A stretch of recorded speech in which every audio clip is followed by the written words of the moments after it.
Good morning girls. आज का हमारा टॉपिक है सेकेंड यूनिट का B part, pulses and legumes. इससे पहले आपने जो पढ़ा था वो वीट के बारे में पढ़ा, सीरियल्स जो होती हैं, जितनी भी सीरियल्स होती हैं उसके बारे में पढ़ा था। अब है आपका topic pulses and legumes. Pulses आपको सबको पता ही है किसे कहते हैं, दाल को कहते हैं। एंड लेग्यूम्स मीन्स जो फलियाँ होती हैं जितनी भी वो होती हैं, ये प्रोटीन रिच होती हैं और फाइबर रिच होती हैं। ओके, तो इसमें क्या होता है, शाकाहारियों के लिए दालें एवं फलियां प्रोटीन का उत्तम मुख्य स्रोत साधन है। विश्व के सभी देशों में दाल का उत्पादन होता है, भारत में ही दलहन का उत्पादन होता है। अनाजों की भांति दालें एवं फलियां भी वनस्पति स्रोत से प्राप्त होती हैं। मीन्स जितने भी वेजिटेरियन लोग होते हैं उन सब के लिए दालें और फलियां प्रोटीन प्राप्ति मीन्स प्रोटीन की जो है उत्तम स्रोत हैं, प्रोटीन रिच होती हैं। विश्व के सभी देशों में दाल को जो है उत्पन्न पैदावार होती है और भारत में भी इसकी पैदावार होती है। अनाजों की भांति दाल एवं फलियां भी वनस्पति स्रोत से प्राप्त होते हैं। मीन्स अनाज माने जैसे आपके चावल हो गए, गेहूँ हो गए, रागी हो गए, बाजरा हो गया। इसी तरीके से जो दाल होती है वो भी आपके वनस्पति स्रोत से प्राप्त होती है, मीन्स पेड़ पौधों से प्राप्त होती है। परंतु दालें द्विदलीय बीज होते हैं, अर्थात इनके बीच में दो दल होते हैं। अनाज जो होता है वो क्या होता है, एक तो इसका दो दल हो गए ना, तो एक हो गया इसका जो आपका वीट हो गए, जितने भी आपके अनाज हैं, और दूसरा हो गया इसका पल्सेस या फिर लेग्यूम्स। तो जितने भी अनाज हैं वो कार्बोज के मुख्य स्रोत होते हैं। जैसे मैंने आपको पहली वीडियो में बताया था कि जो कार्बोज जो गेहूँ होते हैं, चावल हो गए, बाजरा हो गए, सब क्या होते हैं, कार्बोज रिच फूड होते हैं। जबकि दाल क्या होता है, प्रोटीन प्रधान होते हैं। मीन्स दाल जो होती है प्रोटीन रिच फूड होते हैं। दालों में प्रोटीन मांस के बराबर तथा दूध एवं अंडों के से अधिक होता है। दालों में जो प्रोटीन होता है वो क्या होता है, मांस के बराबर होता है तथा दूध व अंडों से अधिक पाया जाता है। हालांकि दालों में प्रोटीन की गुणवत्ता पर पशुजन्य भोज्य पदार्थों से कम रहती है, लेकिन जो मांस है, मछली है, ये सब से कम रहती है प्रोटीन की उपस्थिति। किसमें, आपकी पल्सेस में, क्योंकि क्या होता है इसमें कई आवश्यक अमीनो अम्ल की कमी होती है। दालों में क्या होता है, दालों में 18 to 25% प्रोटीन उपस्थित रहता है। सोयाबीन में प्रोटीन सबसे अधिक मात्रा में पाया जाता है जो कि 43% रहता है। अतः इसे गरीबों का मांस, मीट ऑफ पुअर भी कहा जाता है। किसे कहा जाता है, दालों को। भारत में मुख्यतः मूंग, मसूर, उड़द, चना, लोबिया, चावल, अरहर, मोठ आदि दालों का उपयोग किया जाता है। चना दाल का उपयोग सर्वाधिक होता है। चने की साबुत से विभिन्न जो चना होता है, जो साबुत चना होता है, उससे विभिन्न प्रकार की मिठाइयाँ जब हम पीस लेते हैं, आपको पता ही होगा कि वो बेसन की फॉर्म में आ जाता है, तो उससे विभिन्न प्रकार की मिठाइयाँ, स्वादिष्ट व्यंजन तैयार किए जाते हैं। हम लोग दैनिक जीवन में दालों का उपयोग मुख्यतः दो रूप से करते हैं। पहला होता है आप में साबुत दाल, इसमें छिलके वाली दाल, और दूसरा है आपकी धुली दाल या फिर बिना छिलके वाली दाल। अब आपकी इसकी न्यूट्रिटिव वैल्यू क्या है, मीन्स दालों में कितना प्रोटीन, कितना कार्बोहाइड्रेट, कितना वसा पाया जाता है। तो ये अब देखते हैं, प्रोटीन दालों में जो कितना 20 से 25% तक पाया जाता है। इसमें प्रोटीन की मात्रा प्राणी जगत से प्राप्त होने वाली प्रोटीन से अधिक होती है, परंतु दालों की जो प्रोटीन होती है वो उसका क्या होता है, जैव मूल्य मीन्स बायोलॉजिकल जो रेट होता है वो प्राणी जगत से होने वाले प्रोटीन से कम होता है। अब वसा है, दालों में वसा की मात्रा बहुत कम पाई जाती है। दालों में 1 से 2% तक वसा पाई जाती है और सोयाबीन में 30% तक वसा पाई जाती है। कार्बोज कितना होता है, दालों में 55 से 60% तक कार्बोज यानी स्टार्च पाया जाता है। खनिज लवण, दालों में कैल्शियम कितना पाया जाता है, 60 to 240 मिलीग्राम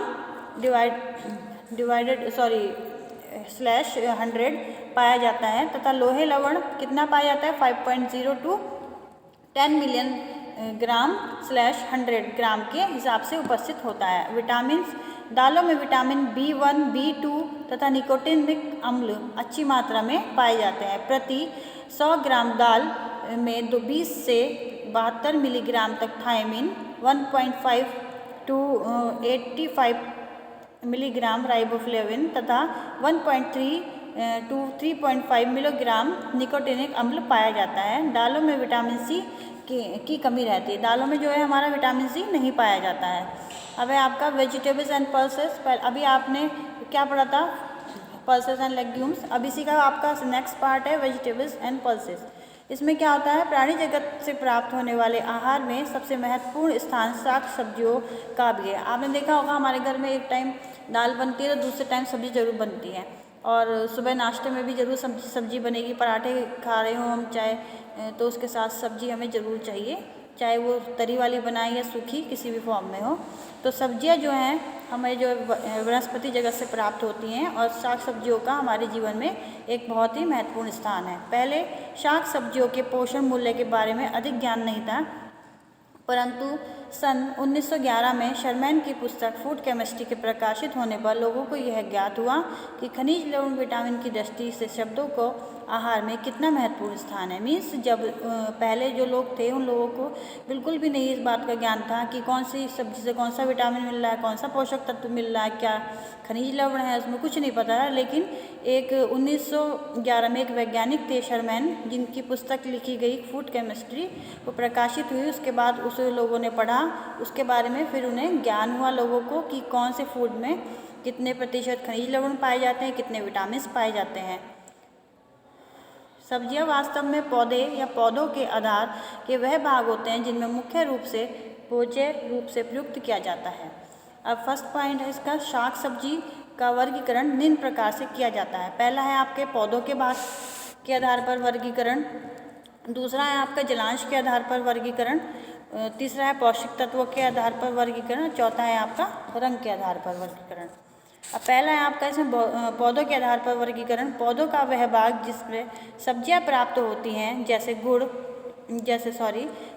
जड़, बीज, पत्तियां, फूल आदि, इस आधार को ध्यान में रखते हुए सब्जियों का वर्गीकरण किया गया है।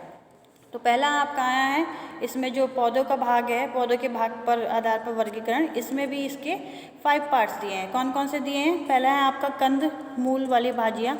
इसमें कौन कौन सी आती है? इसके अंतर्गत जो गाजर है, मूली है, प्याज है, आलू है, आपका अरबी, चुकंदर, ये सारी चीज़ें इसमें आती है। सेकेंड है आपका नाल तथा तने वाली सब्जियाँ।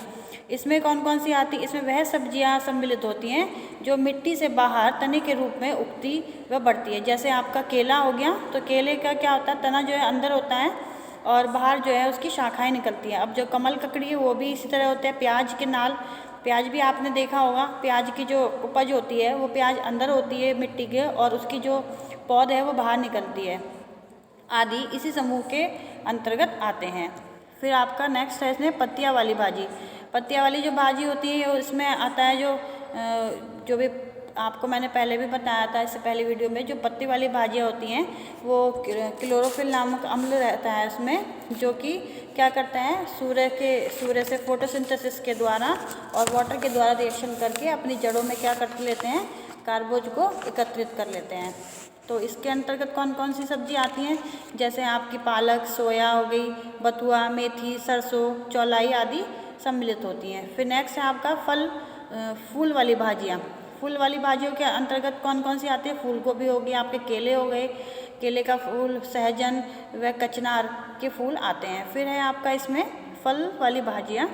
फल वाली भाजियों में ये होता है आपको, यह एक पौधे के रूप में फल होते हैं। इसमें फूल हो गया, एक तो सहजन हो गया, और टमाटर, भिंडी, तोरी, लौकी, कद्दू, बैंगन और करेला भी आते हैं। और नेक्स्ट है आपका इसमें बीज वाली भाजियाँ। तो बीज वाली भाजियों में कौन कौन सा आ गया? जैसे आपकी मटर हो गई, ये बीज वाली भाजियों के अंतर्गत आती है। सेम, सोयाबीन, गवार फली, ये सारी होती हैं आपकी बीज वाली भाजी में। अब नेक्स्ट है आपका इसमें जलांश के आधार पर वर्गीकरण। जिस सब्जियों में जो क्या होता है, जल पाया जाता है अधिक से अधिक, उसको कहते हैं हम जलांश के आधार पर वर्गीकरण। तो इसमें 70% से अधिक जलांश युक्त भाजियाँ रसदार कहलाती हैं। इसमें जलांश, खनिज लवण तथा विटामिन प्रचुर मात्रा में होते हैं, परंतु स्टार्च में प्रोटीन की मात्रा कम होती है। इस वर्ग के अंतर्गत टमाटर, करम कल्ला, तोरी आदि आते हैं। जैसे आपने देखा होगा घर में ये भाजी बनते, टमाटर होता है उसमें 70% क्या होता है, जल पाया जाता है। और तोरी होती है, ये भी जब हम बनाते हैं इसको, तो तोरी की सब्ज़ी में हमें पानी डालने की ज़रूरत नहीं पड़ती। लौकी हो गई, इनमें क्या होता है, ये अपना आप ही, ये जो सब्जी होती हैं, भाजी होती हैं, ये अपना आप ही बनाने पर पानी छोड़ देती हैं। तो इसमें क्या होता है, इसको हम बोलते हैं जलांश के आधार पर वर्गीकरण। फिर आपका रंग के आधार पर वर्गीकरण। तो रंग के आधार पर हो गया इसमें, जैसे शाक सब्जियों को निम्नलिखित वर्गों में बांटा जा सकता है। हरी सब्जियां, लाल सब्जियां हो गई आपकी, पीली सब्जियां हो गई, सफ़ेद सब्जियां हो गई। ओके, तो इसमें आपका जैसे हरी सब्जियां हो गई, हरी सब्जी जो भी पत्तेदार सब्जियां हो गई आपकी, वो वाली आती हैं। और फिर आपकी हो गई लाल सब्जियां। लाल सब्जियों में जैसे आपको पता ही है, लाल रंग जो कि होता है अम्ल जो होता है उसमें, जो आपका ये होता है बैंगनी सब्जियों का जो लाल रंग था वह बैंगनी रंग उनके एंथोसाइनेसिस नामक रंजक तत्वों पर निर्भर करता है। यह तत्व ताप के जो क्षार होता है उसके कारण उस जो सब्जियां होती हैं उनका कलर जो है डार्क या तो बैंगनी या फिर लाल रंग का कर देता है। अब है आपकी पीली सब्जियां। पीली सब्जियों में क्या होता है, कैरोटीनॉइड नामक रंजक होते हैं, जो कि जिससे कि क्या होता है, जो आपकी सब्जियां हैं उनका रंग पीला हो जाता है। फिर आपका सफ़ेद सब्जियां।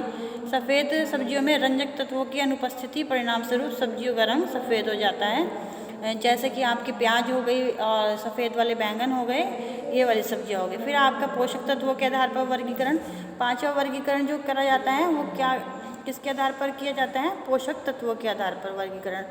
जैसे कि प्रोटीन वाली भाजियाँ हो गई आपकी जिसमें प्रोटीन अधिक पाया जाता है। फिर है आपका कार्बोज वाली भाजियाँ जिसमें कार्बोज जो कार्बोहाइड्रेट की मात्रा है वो अधिक पाई जाती है। और फिर होती हैं आपकी जल वाली भाजियाँ। बेटे ये भाजियाँ यहाँ पे जो है टाइपिंग में मिस्टेक हो गई हैं, इसे आप सही कर लीजिएगा नोट डाउन करते टाइम। ये है यहाँ पे भाजियाँ जो जल वाली भाजियाँ हो गई हैं जिसमें जल अधिक मात्रा में पाया जाता है।